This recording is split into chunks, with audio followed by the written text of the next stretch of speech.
Sorry, y'all, I am here, but gotta be working on some other stuff. I need to also turn the desktop sound off because I'm gonna be doing some stuff with that I don't want anybody to hear. Okay.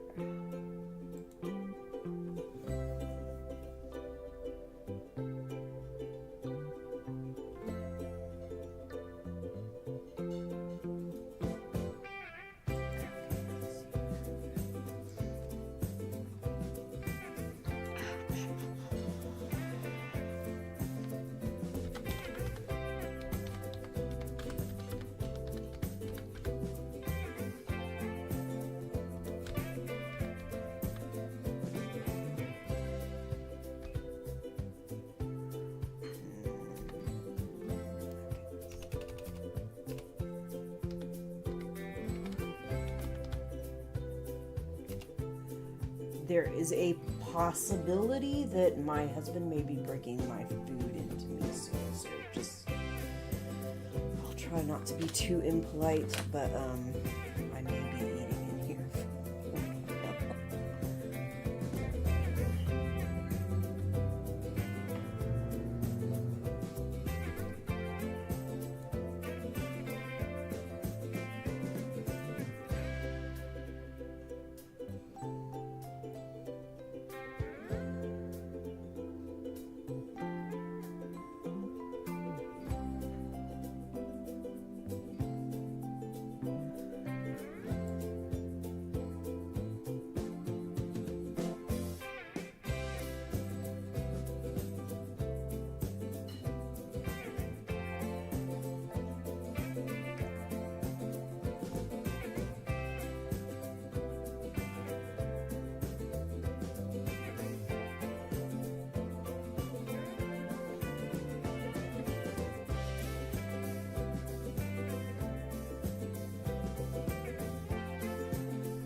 I should probably at least get it on there.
Alright.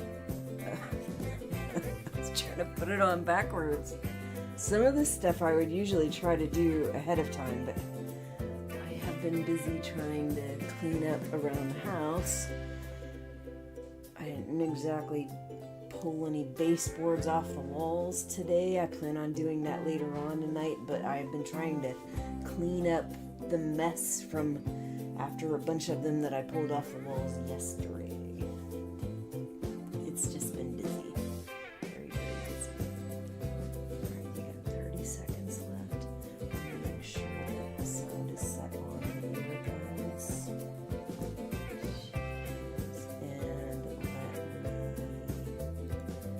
me turn Bluetooth off on my phone.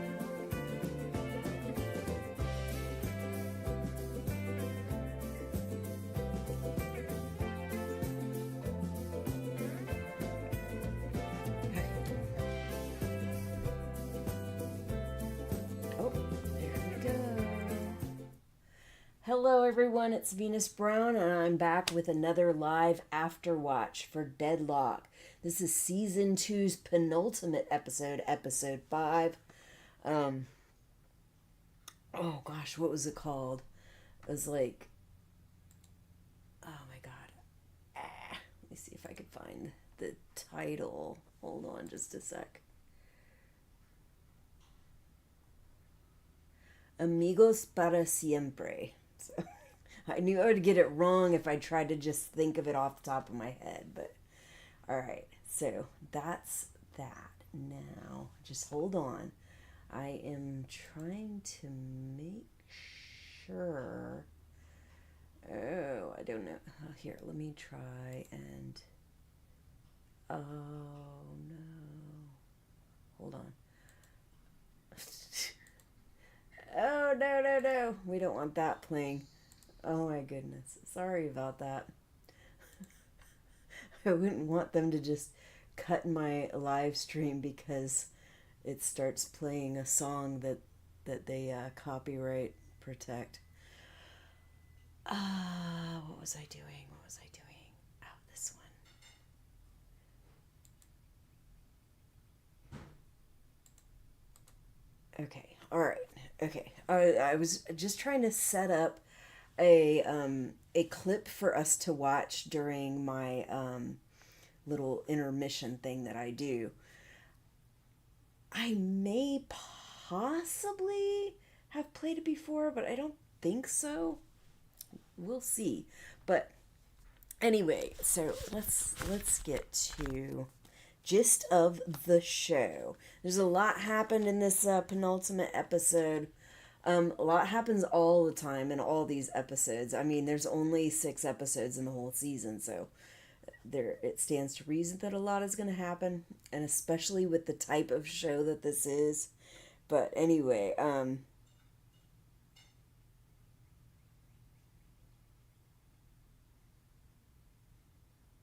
okay, so I said the gist of this episode is like this chaotic collecting of information, trying to find the evidence.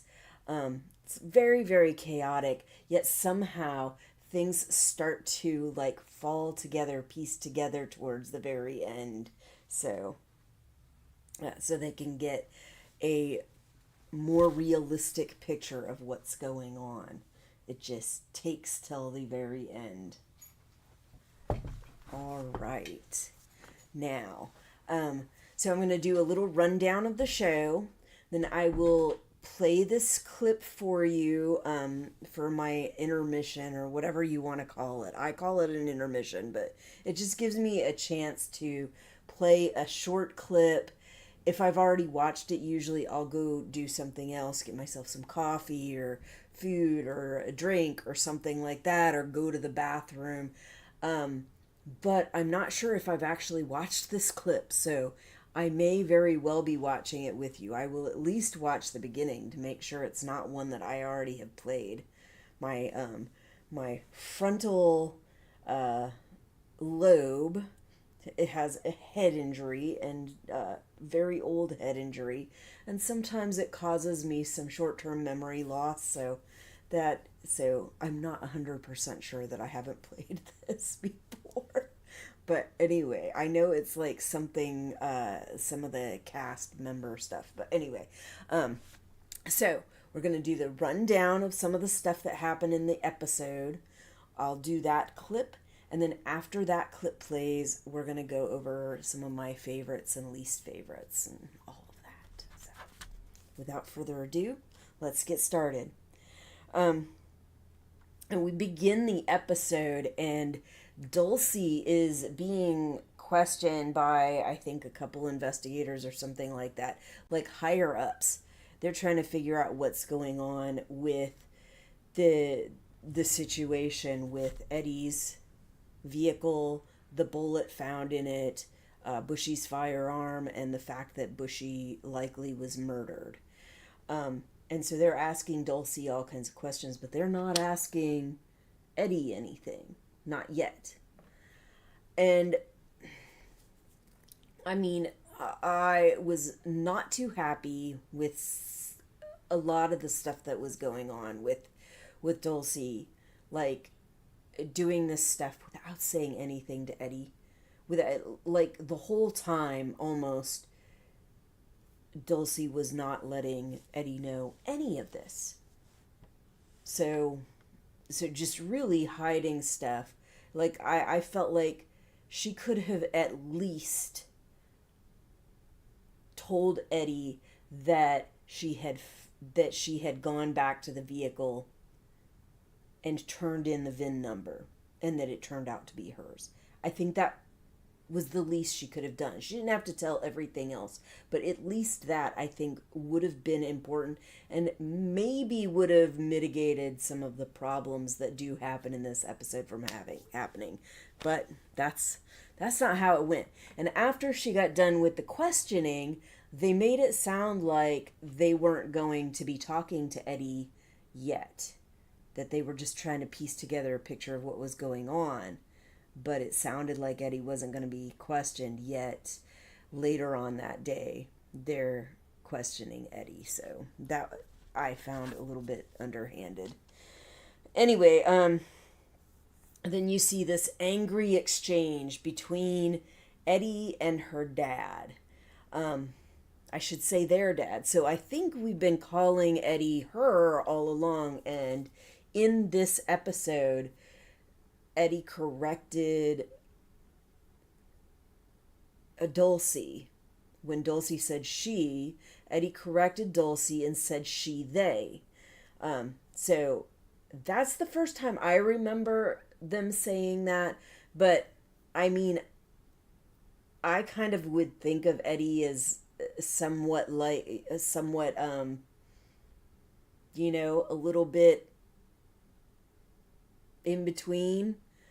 She reminds me a lot of myself, except she is much more brash and much more erratic and stuff like that. But there's certain things about her that remind me of me, and I consider myself she, they. So anyway, let's see. So yeah, she's talking to her dad, and she's pissed off. She's pissed off that he basically sent them on this random goose chase when he knew that he was not the killer, and she verified that he couldn't be, and so she kept bringing up all this stuff about like, okay, why did this happen? Why did this happen? Are you saying that it's from this person? Are you saying that this is from the same person? Are you saying that this is from the same person? And after a while, I'm like, it could very well be the same person that was trying to stitch him up, that made it look a certain way, that was doing this stuff with the Crocs, all that stuff. I'm like, it could very well be. And I think by the time we get to the end, it looks like it may very well have been the same person or group of people. So anyway, then you have Eddie going and talking to Abby. Abby is trying to get gas, and she cannot afford it. The gas is too expensive. She doesn't have the money, and so she's like just trying to leak out as much as she can without like not being able to afford it, but knowing that she's not going to be able to get anywhere with that little bit of gas. And then Eddie shows up, and Eddie wants Abby to go with them to go and check out on some of these things that are going on, the stuff that they had heard from Leo, the what was it, the voicemail? I don't know if it was a voicemail, but it was a voice message. Try to check that out, figure out what the heck's going on. And yeah, so they spend a while going through that, doing that.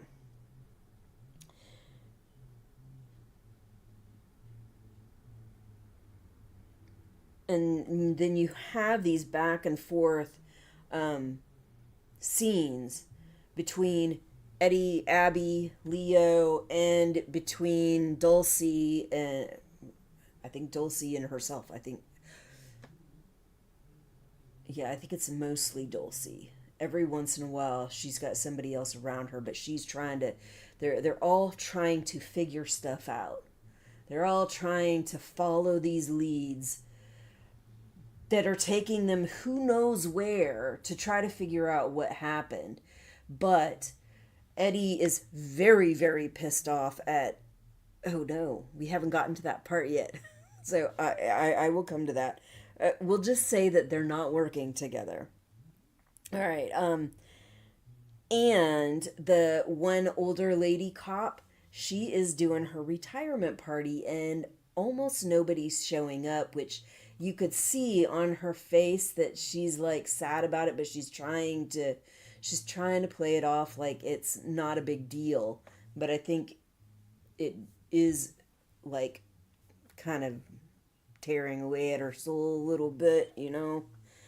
I know Kath shows up at one point in time and says that she's sorry that Dulcie isn't there, but she's caught up with police work, and you could see in her face like she was sad about it, but she tried to be like very understanding. And this whole time, people are getting these calls saying, I know what you did. You know, remember that stupid horror movie? Like it was so stupid, I considered it not a horror movie. I was like, it's more like a freaking comedy. But I know what you did last summer. It reminded me of that. I know what you did last summer. Except it wasn't saying that. It was just saying, I know what you did. And like just sporadically throughout the episode, these people are getting these calls. And finally, we find out towards the end that it is Cherry who found somebody's burner phone and has been making these prank calls to everybody. And it's funny because some of the people that she called and said that to, the way they reacted, it was like they were reacting like they had done something wrong, that they were afraid of whatever this was, but it turned out to be Cherry just pranking them. And they also found out that phone that Cherry was using was a burner phone, and it is connected to this case. All right, and then that book, I don't remember if I said anything about this in my last live stream, but Kath had gotten this book. She checked out and has a picture of waterfalls, and they kept focusing on it, and then they focused on the list of names of people that had checked it out. And I'm like, they're definitely not doing that for no reason. This is some kind of foreshadowing. What does it mean? And so today we get to find out what it means. And Kath sees this big painting of waterfalls that look a lot like the painting or the image at the cover of the book. And that, like, you know, that sends alarm bells off in her head. She goes back and checks that list of people that had checked it out, and figures out that this book has actually it's taking place over at these waterfalls. She finds out where the waterfalls are. Does she go there? No, I think she sends Abby and Leo. Abby and Leo go out to check out the waterfalls, and Abby takes the book and has been reading the book, and the book is like very much a romantic book, a romance novel. I've never really liked romance novels very much. I am okay with like romantic comedy on TV, but I still don't very much like it on books. But it's just my own personal opinion. But yeah, Abby and Leo go out and they check this out, and I don't know if I hold on just a sec. I gotta check and see if I wrote a little thing about this. Oh, I do. So we'll wait until I get to that point. All right. So they find the falls anyway, and are able to find those two backpackers. The backpackers are alive and well, and they are having sex with each other because they're lesbians, and they're not dead at all. They're not in danger or anything. So, yeah, they find her, and they also get a good clue for later on. And then Eddie gets questioned. So this is where I think I was starting to comment and realize that I wasn't there yet. Eddie gets questioned by those same investigators who had said that they were not bothering with Eddie at the time, but they end up going and questioning them. And then Eddie comes out and has this conversation with Dulcie, and Dulcie the whole time is trying to keep her clam mouth shut and not say anything to give away that she was the one that turned this vehicle thing in. But eventually it comes out, and they have this big fight. They have this big argument, and because Dulcie feels like when they were asking questions that they let on that Eddie had been lying to her about a bunch of things. And so she just starts confronting Eddie about all these lies. A lot of them I don't think were straight up lies. A lot of them I think were her not saying. And I don't consider that a lie. But it can be just as vindictive as a lie when you're intentionally leaving stuff out that's important, when you know that it's kind of like a violation of trust, that kind of thing. Same as a lie. A lie is a violation of trust, but leaving out certain information that is important and vital to whatever's going on, that's also a violation of trust. So I think that's where I kind of place that. But Dulcie does point out that Eddie had been at Bear Creek around the time of Bushy's murder, and the whole time Eddie had said that they were not. But it turns out that in fact they were at Bear Creek. So I think that may have been what put Dulcie over the edge, about being so mad and not wanting to say anything to Eddie and all this stuff, feeling like she can't trust her. But we'll see later on some of this. I'll talk later on about some of the stuff that goes on with her and Kath later on because of how she's treating Eddie with this big fight. And yeah, they have this big fight. Eddie's pissed that she has any fucking thought that he could be Bushy's murderer, and she's pissed off because Eddie has been lying all this time. And they split. They walk off and go and do their own thing. Like I had said, they kind of were working separately or working away from each other. Eddie was like, no, we're not going to include Dulcie on any of this stuff.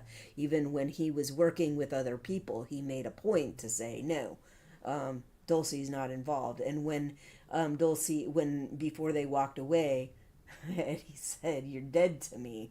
So, yeah, obviously not a good situation.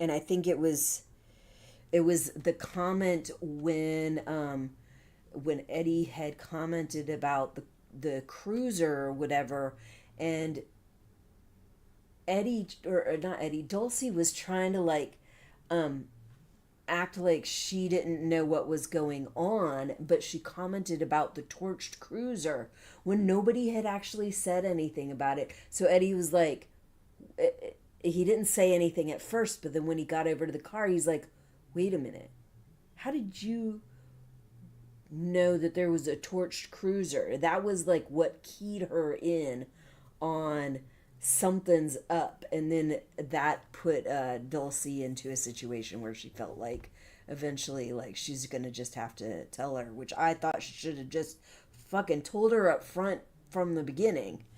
But no. Um, and then we have this situation, Abby and Leo, which I had talked about. They go to the waterfall, and on the way to the waterfall, Abby Abby's been like acting like really freaking kind of jealous and angry and angsty towards Leo the whole time. And same thing in the car, but then something happens and it like seems like it clicks in her head that she's being this way intentionally, and she's like, "Oh my god, I'm so sorry. I shouldn't be like we shouldn't have this animosity towards each other." And Leah's like, "Dude, I don't have any animosity towards you." And she's like, "Really?"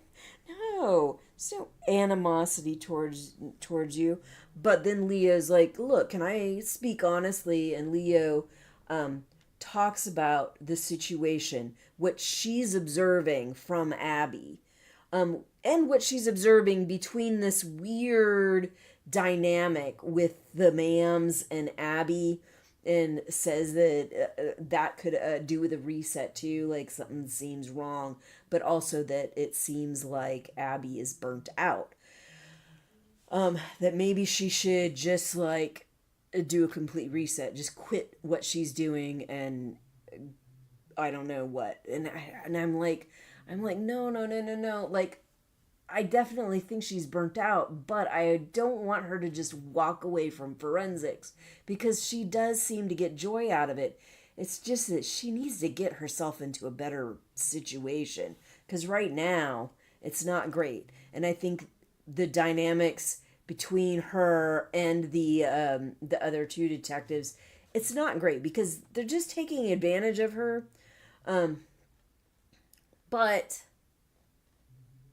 she's like so easy to take advantage of, unfortunately. And Eddie is just such a brash person. Eddie is like that. They're going to take advantage of people if they can. And Eddie probably doesn't even feel like he's taking, or like they're taking advantage of anybody, but they are. Let's see. Oh yeah, and when Abby had made the comment about, "Oh, I there shouldn't be all this animosity between each other," Leah's like, "Dude, like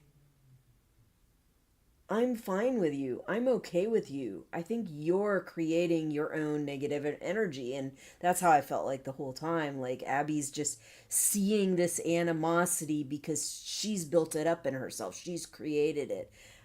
Even though it doesn't actually exist. It's all her creation. It's her like feeding this spot in her soul, I think, that she has a hard time with. All right.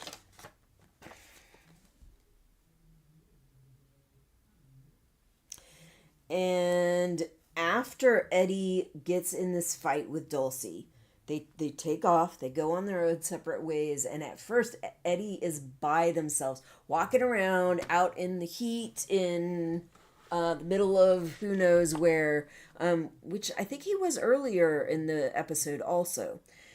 Just cussing and swearing, shooting off bullets into the sky, which was one of the things the investigators were not happy about, that she had shot off a bullet in her with her police firearm, that she had been called in, she had been reported multiple times for being drunk on duty, stuff like that.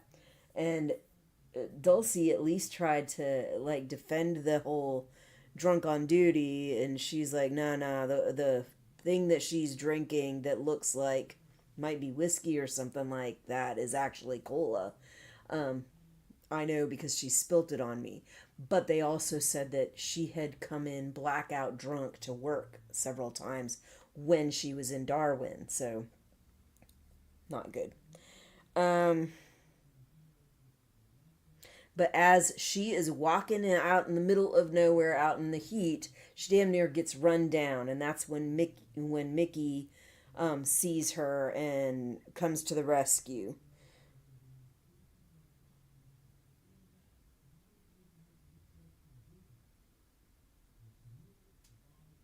And then we have this situation where Dulcie is sitting down and talking to, I think it's Culkin, Detective Culkin, or what? I don't know if he's detective or captain or commander or colonel, whatever. Culkin, because it kept sounding like they were saying Macaulay Culkin, but yeah, Officer Culkin and Dulcie are having this conversation about these investigators and how they kind of went over his head and did this even though he didn't want them to, and that he thinks that and that none of this is Dulcie's fault, but that he thinks that he might have his freaking job on the chopping block soon because the higher echelons of their police force are not happy with him right now. So,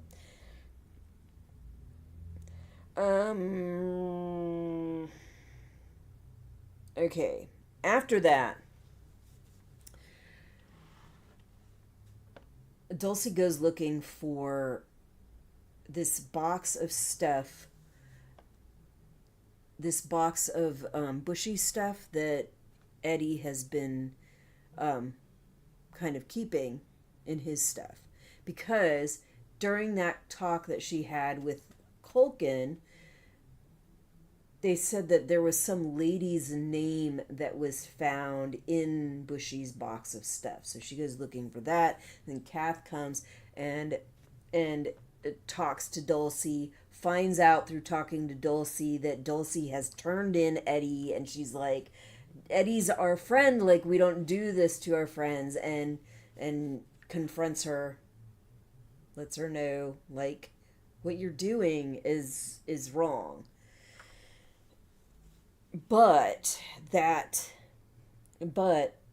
she does eventually find the box. She finds this I think it's like a coaster from a pub that on the back of it has Lisa written on the back of it. So she thinks that's the female's name that they were talking about that was found in Bushy's stuff. And so she goes to investigate that. And the female's name is Lisa. But Lisa turns out to not be a female at all. Lisa is an acronym. And will we get to that later?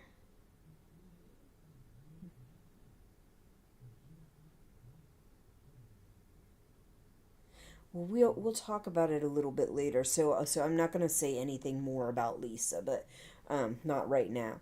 Then and then Mickey kind of talks to Eddie and Abby and Leo, I think, about some of the stuff that's going on, and comes to find out that all this stuff that's going on involves these crocs, and the smell that she kept smelling also was coming from these crocs.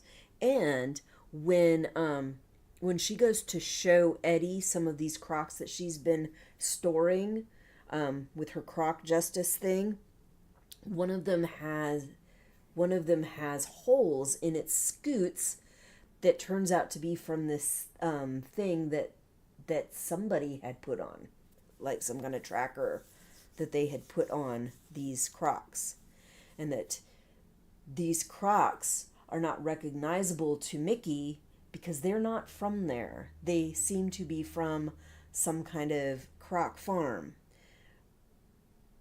Anyway, so I'm going to go through the VIP and stuff like that, and we'll talk about a little bit of this stuff more because some of it is in my VIP and favorites list.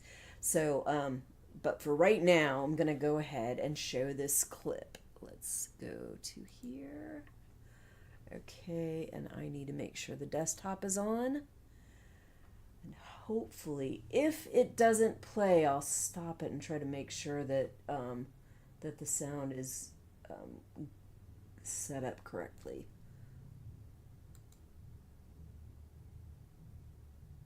No, it's not. It is not. Okay, so hold on just a sec. I think it's from this. I need to get something. Let me see. Here's what I'll do. It's coming from this. No, stop. Okay, I need to get the volume coming out of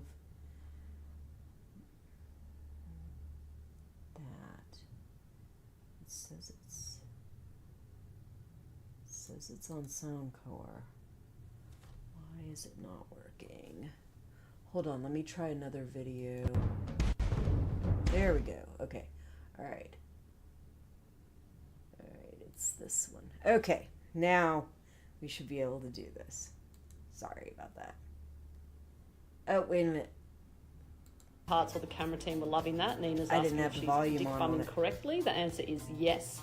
My AD's loving Eddie singing Crack on Rosie. I picked up this cup from Ladies' Day. Good to put around the neck. Shari can't drive, so we've had to do an elaborate setup. And the fake Crocs going back to, I don't know, wherever he goes. Good day on set. Yoshi's got a deadlock scarf. And we've got a snake catcher because there's a brown snake on set. And another dead frog. And McLennan's just doing some close-ups to show me something. I'm not sure what yet. And we're just seeing if Chomp can open the door with his paw. He can. So we're shooting some pickups of Chomp. Here comes Beck Cole, the other director. Episodes 1, 2, 3. I am super sunburnt because we've been on night shoots. And the real problem with the crew is the midgies. They've infested everyone, and we just don't know who's been Yeah, so I don't think I showed New this fragrance before. coming in called I wasn't Bushman. sure Everyone's before, just spraying but yeah, it for dear life and hoping for the best. But some people are worse than others. I thought it was when people were on their period, but I could be wrong. The snake catcher's back. The brown snake's still out there. Oh, Eddie and Dulcie are just having a splash in the rain. They're loving it. What are they dancing to? I don't know. You don't have to be dancing to anything. Just have music playing in your head. Luke Hemsworth, that's how we got him down. 4 boys jumping down. I got a little deadlock giblet for my Crocs. Thank you, Amazon. Here's Jimmy, our stunty. He has to kind of do the Crocs movements, which I find quite funny. It's a bit like an interpretive dance, and we'll CGI a Croc in later. But we're really setting up for, 3 weeks of full night shoots in the rain. Kate's got a great new jacket, all her things. Poor Eddie's just frozen to death with all the rain machines, and the dirty feet are back. I mean, Yoshi can't even, he said he was soulless. He can't even stand up anymore. He's lost the soles of his shoes. Oh my God. I'm getting mine just rinsed off. And this is about a 6.5 minute walk for me to get to my monitor. I don't like being like speed so you can see, but we're ready. Shower caps are on. Here comes the rain. Slimy or sticky getting the F out of here. She's about to go wrap out. I mean, dirty I can deal with for a while. Go on, mate. Good one. When it's like slimy, like mud or sticky, like jelly. Here's a rare moment with me and the Kates actually caught on video. I've got a proof that we worked together. Although I do think sticky is worse than slimy. This. And here are the legends rapping out on the last day. We all got a bit emotional when Kath was singing this song because it was the end of the shoot and we've come to the end, but Boxy got us some beers and that's it. All right. Okay, so that's the end of my little intermission or whatever you want to call it. Now let's go back here. All right, and that also means I can take these off. So, now that that's done, I want to get straight to my VIP because this situation, my VIP for the episode was Kath. When Dulcie did that stuff where she had basically turned Eddie in and had and was like on this rampage trying to search through Eddie's stuff but hadn't really like talked through things with Eddie, Kath calls her out. I want to say calls her out on it, but it was more like she called her in. She's like you're doing all this stuff. she's like, when you started becoming a police officer, I was so worried about you. I was so worried about how they treat people like us, LGBTQ people, that you wouldn't last and that you would quit because it's so fucking awful. But you didn't. You just stuck with it. But now she's like, I'm worried now that I was worried about the wrong things. It's not that they're going to be so tough on you and you're not going to be able to take it. It's that they're taking so much from you and you're just burying yourself in case after case, going from one case to another, burying yourself in it, and you're losing a little bit of yourself each time.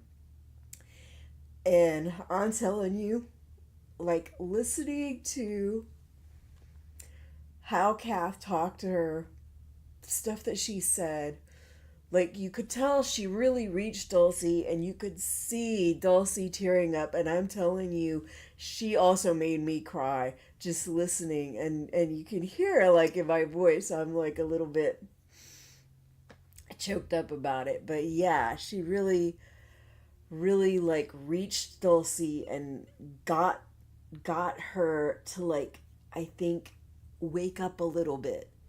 Reevaluate what's going on, because she was so right. Like, you're letting this mess just envelope you. And what was it she said? I put quotes. Yeah, towards the end, she's like, you're getting buried in this stuff. You're losing a little bit of yourself in it. And she's like, what you just did to Eddie, this isn't something that the Dulcie I know would ever have done. Dulcie wouldn't have done this. She's like, I don't see Dulcie in any of this decision. All I see is a cop. That, like, I was like, exactly. And Dulcie did start to kind of turn around after that. But yeah, that emotional stuff gets to me. It gets to me, but I so appreciate it. All right, piece of shit for the episode. Pretty boy Jason Wade, although Dulcie took a distant second because of the shit that she was doing with Eddie and not telling Eddie anything before she got all pissed off at him and all of that. Like, a lot of the stuff she was doing was pissing me off. But pretty boy Jason Wade, that's the real piece of shit, because it seems like, at least by the end of this episode, it seems like he is the ringleader of all this shit that's going on. And all of it does look like it's fairly well connected. The bushy stuff, the crocodile stuff, all this funky shit that's been going on, the dismembered Dawn, all of it. Pretty boy Jason Wade. So, he's definitely my piece of shit of the episode. Favorite scene was when Mickey was working with Eddie. Both when she was trying to, like, get Eddie to freaking make, like, just talk with her dad and make amends with her dad. Not necessarily make amends with her dad, but, like, realize that her dad is not at fault for this shit that's going on and that he doesn't deserve this kind of treatment. And working with her on figuring out this gator stuff. Like, she's been collecting these gators, but they came from somewhere. This wasn't something that she did. She found these things and she collected them. She said it was for croc justice, but yeah, she started working with Eddie on that. And when they found out, oh gosh, make sure that this is not on the next thing. No, it's not. So when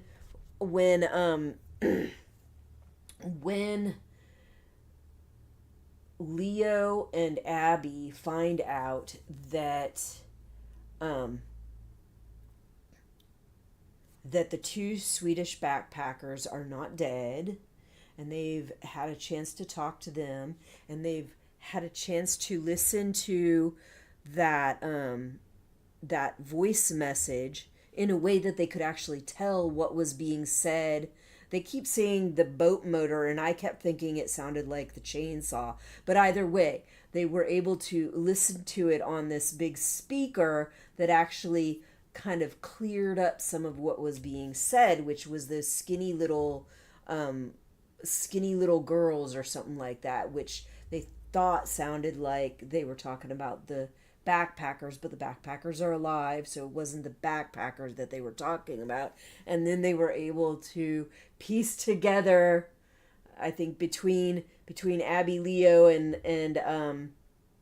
Mickey and Eddie, they were able to piece together that the skinny little girls were the gators, because Eddie said when they figured out that these Crocs are like underweight, and they're not the typical Crocs that we see around here, that these were Crocs from a farm. Like when you put things like crocodiles and snakes and all kinds of creatures into a small little area where there's not enough room, it tends to stunt their growth. And so when you put Crocs in a crocodile farm where there's a lot less room, that tends to stunt their growth, so they end up small and skinny. But yeah, they were able to figure out that the Crocs were who they were talking about on that message when they said they were skinny little girls. Now, my least favorite scene. When Dulcie goes to find out about this Lisa that she sees on this coaster, she goes to the address, and the guy, it's not that I think the scene was bad. It's that I did not like the scene. It physically made me upset. Like, I did not like it. But the scene was done well, so I'm not going to say it was a bad scene. It was something that I was like, I don't trust you, because she goes to this guy and she asks about Lisa, and he responds like, I think you made a wrong turn. Like, it just sounds so creepy. And he may be creepy. He may have bad intentions. I don't know. But that scene was like, oh my God, it put me in like high alert, like, oh no. And then like he freaking takes her on a ride, and I was like, no, you shouldn't be doing that. And she gets in with him, and at some point he gets out of the vehicle and he's on a call, which also was setting off alarm bells. And then she peeks in the back of the freaking vehicle, and there's all these dead gators. But it makes sense, because if you look at the sign that was outside of his organization, wherever he was working, when he decided to give her a ride to Lisa, it said something about like oh my God, like it was for leather, like not your typical usual leather, so it makes sense that something like that would be in the back of his vehicle. It doesn't mean like it appears to be part of his job. That doesn't mean the job is legal. That doesn't mean it's ethical. There's nothing legal or ethical about, to me, what it looked like they were doing. But it is his job. And so he may not have any ill intent. I don't know. But Lisa turns out to be this organization that's doing these fucking croc hunts. I keep saying gator because Florida has gators, but they're doing croc hunts. Rich fucking people pay these people to get up close to crocs that are fucking defenseless and shoot them and kill them. And, yeah. But that situation where he's like, seems you made a wrong turn, and then he takes her in this van. Yeah, that was my least favorite scene. I was just like, oh my god, this is wrong. But then when he gets there, we find out it's freaking Jason Wade that seems to be leading this whole thing. And I think it was Jason Wade's number that what do you call it? That burner phone had come from. At least I think that's what it was. So lots of fucked up shit going on, but it does seem to be like putting things together. It seems like we're getting a clearer picture of what might be happening. There's no guarantee. We're still not at the last episode, and there may be other shit going on, but it does seem like what we have pulled together on this episode seems like a much clearer picture of what probably is going on. And that whole suspicion that I had about the freaking Croc theme park team seems to be right. Like, they definitely seem super sus. But then, like, they got cleared. But now it's like, no, they're in another fucking industry. But it seems like it's the same fucking team that are leading this fucking batshit crazy, completely unethical criminal shit that they're doing, sending rich people out to hunt down these crocodiles. Terrible. Anyway, that's all I got for you this week. I will see you next week for the season finale. I hope to see you there.